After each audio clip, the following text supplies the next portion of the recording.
అండి ఇది నేను షార్ట్ పెట్టుతున్నాను 2 షార్ట్స్ వస్తాయి చూడండి.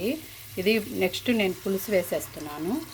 చింతపండు పులుసు చిన్న నిమ్మకాయ సైజ్ అంత చింతపండు తీసుకున్నాను, అది వేసాను చూడండి.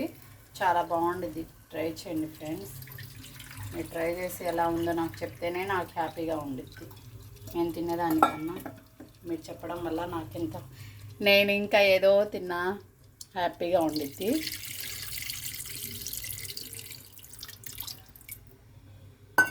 ఇప్పుడు చూడండి, ఇలా కలుపుకోవాలి.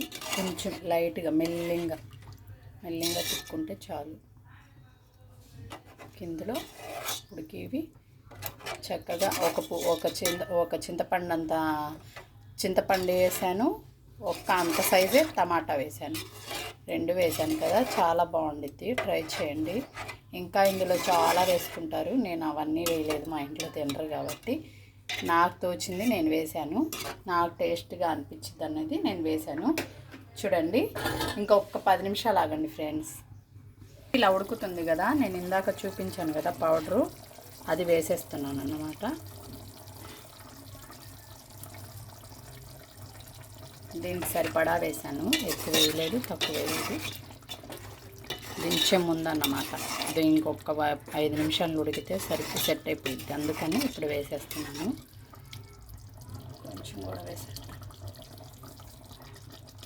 ఇట్లా ఒకసారి కలుపుకున్నాక మళ్ళీ మిగతాది కూడా ఇలా వేసేసుకొని ఇలా కలుపుకొని ఇంకా ఇప్పుడు కొత్తిమీర కరివేపాకు వేసేసుకోవాలి.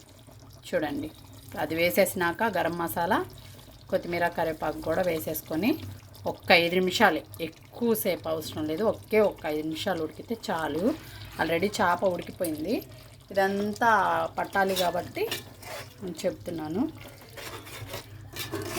ఇది చిదురు అవ్వదు ఫ్రెండ్, చాలా గట్టిగా ఉండిద్ది, ముక్క బాగుంటుంది, అసలు చెదిరే అవసరమే ఉండదు.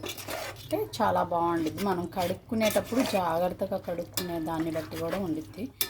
ఉప్పు చూసుకుందాం ఫ్రెండ్స్, మళ్ళీ వేసుకునే తర్వాత. ఉప్పు అయితే లేదు, నేను ఉప్పు తక్కువ వేసాను, ఎందుకంటే కడిగాను కదా, ఉప్పు పడితే మళ్ళీ ఎట్లా అనేసి ఉప్పు తక్కువ వేసాను. ఇప్పుడు ఇది సరిపోయింది.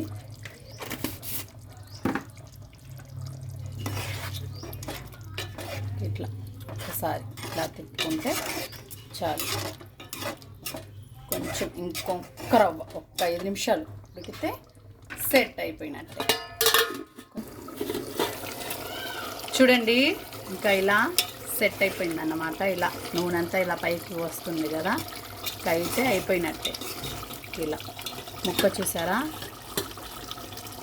చూసారా ఎలా గట్టిగా ఉందో, కొబ్బరి ముక్కల్లే అలా ఉండిద్ది చేప. ఇది చాలా బాగుండిద్ది, కొంచెం అడుగు అంటుతుంది. దించేసుకోవడమే, వెయిట్ చేయండి ఒక 5 నిమిషాలు. చూడండి ఫ్రెండ్స్, ఫైనలీ ఇలా అన్నమాట. ఇది జల్లల పులుసు చాలా టేస్టీగా ఉండిద్ది. వేడి అన్నంలో వేసుకొని తినేస్తే అబ్బా ఎంత బాగుండిద్దంటే చాలా టేస్టీగా ఉండిద్ది, సూపర్గా ఉండిద్ది. ఒకసారి ట్రై చేయండి. చెప్పడమే కాదు, చూడండి ఎంత పొగలు వస్తున్నాయో. నేను వెయిట్ చేస్తున్నా దీనికోసం. ఇప్పుడు చాలా బాగుండిద్ది, ఒకసారి ట్రై చేయండి ఫ్రెండ్స్. ఎలా వచ్చిందో మీరు కామెంట్ చేయండి, షేర్ చేయండి, లైక్ చేయండి, సబ్స్క్రైబ్ చేసుకోవడం మర్చిపోవద్దు. పక్కనే ఉన్న బెల్ ఐకాన్ని క్లిక్ చేయండి ఫ్రెండ్స్. ఇట్లాంటి మంచి వీడియోలు మీకు నేను చేసే ప్రతి వీడియో మీకు అప్లోడ్ అవుతూ ఉండిద్ది. బాయ్ ఫ్రెండ్స్, ఇదే ఫ్రెండ్స్ వీడియో, బాయ్.